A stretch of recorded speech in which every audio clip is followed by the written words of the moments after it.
Good morning 11th class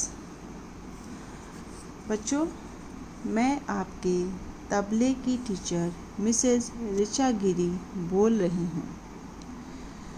बच्चों, जो बच्चे 10th में तबला लिए हैं वो फर्स्ट ईयर में भी आगे होंगे और बहुत से नए बच्चों ने भी तबला ये सब्जेक्ट लिया होगा। तो इस वजह से हम आज जो हमारा पहला चैप्टर है हम उन्हें बेसिक जानकारी देंगे। ये फर्स्ट चैप्टर ये हम बेसिक जानकारी, जो पुराने बच्चे हैं उनको तो वो बेसिक जानकारी का पूरा नॉलेज है कि तबला कैसे जन्म हुआ कैसे, पर नए बच्चों को बिल्कुल भी इस वक्त नहीं पता होगा।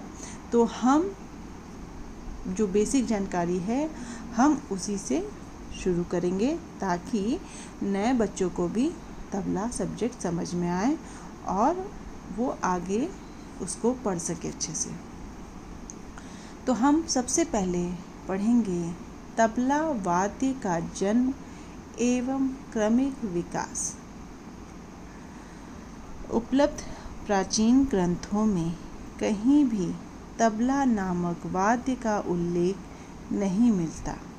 संगीत पारिजात रचनाकाल 1665 ईस्वी के लगभग में तथा वाद्य प्रकाश जैसे उत्तरकालीन ग्रंथों में भी तबले का उल्लेख नहीं है।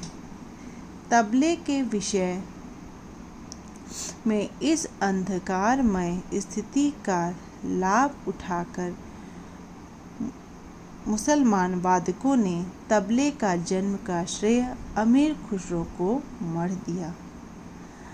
इसका मुख्य कारण यह रहा कि मदन उल मूसिक रचनाकाल 1854 में का लेखक मोहम्मद करम इमाम वह पहला व्यक्ति है जिसने हजरत अमीर खुसरो की मृत्यु के 530 वर्ष बाद यह कहानी गढ़ी। बच्चों, पहली बात तो आज तक जितने भी हैं विद्वान उन्होंने सब अपने अपने मत दिए हैं, अपने मत को रखा है।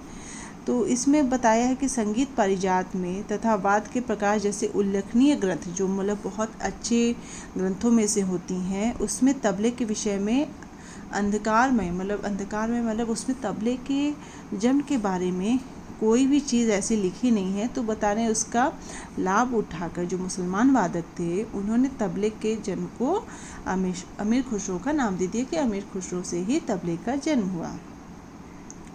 इसका मुख्य कारण यह रहा कि जो आपके मदन उल मूसिक हैं के लेखक मोहम्मद करम इमाम वह पहला व्यक्ति है जिसने हजरत अमीर खुसरो की मृत्यु के 530 वर्ष बाद यह कहानी गढ़ी। यह कहानी गढ़ी मीन्स ये कहानी बताई।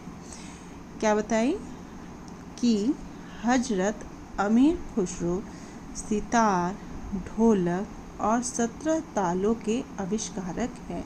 जो उन्होंने क्या बताया कि जो अमीर खुसरो हैं वो सितार बजाते थे, ढोलक और 17 तालों के आविष्कार है, मतलब उन्होंने 17 तालों का आविष्कार किया, उन्हें जन्म दिया।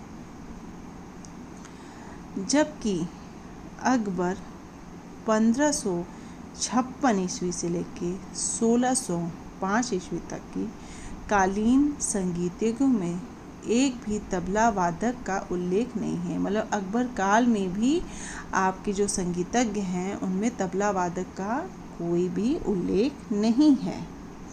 यही नहीं वरन मोहम्मद शाह रंगीले जिनका राज्यकाल 1719 से 1748 ईस्वी तक रहा है के समय तक अनेक वादकों का उल्लेख मिलता है, परंतु किसी भी तबला वादक का उल्लेख नाम नहीं है।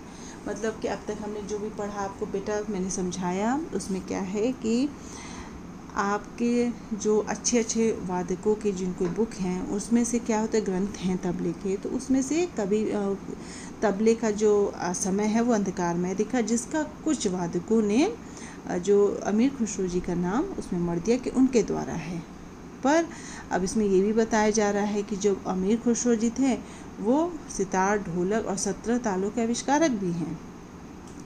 और दूसरे में उन्होंने एक विद्वानों ने ये मत दिया है कि जो अकबर है उनका जो कालीन है 1556 से 1605 ईस्वी तक, वह क्या है, वहाँ पे उनके काल तक में भी किसी तबले वादक का जन्म का उल्लेख नहीं मिलता है।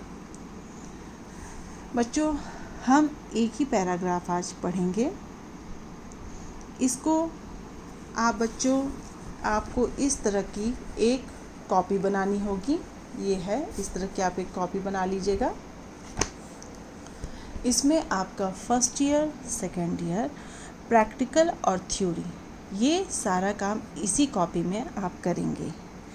आज मैंने ये जो आपको पढ़ाया है, आप उसमें अपनी क्लास डालेंगे और तबला वाद्य का जन्म एवं क्रमिक विकास, ये आप डाल के आप ये पूरा एक पैराग्राफ लिखेंगे। अगर किसी बच्चे को ये नहीं समझ में आता है तो आप आप दोबारा ये हमसे पूछेंगे।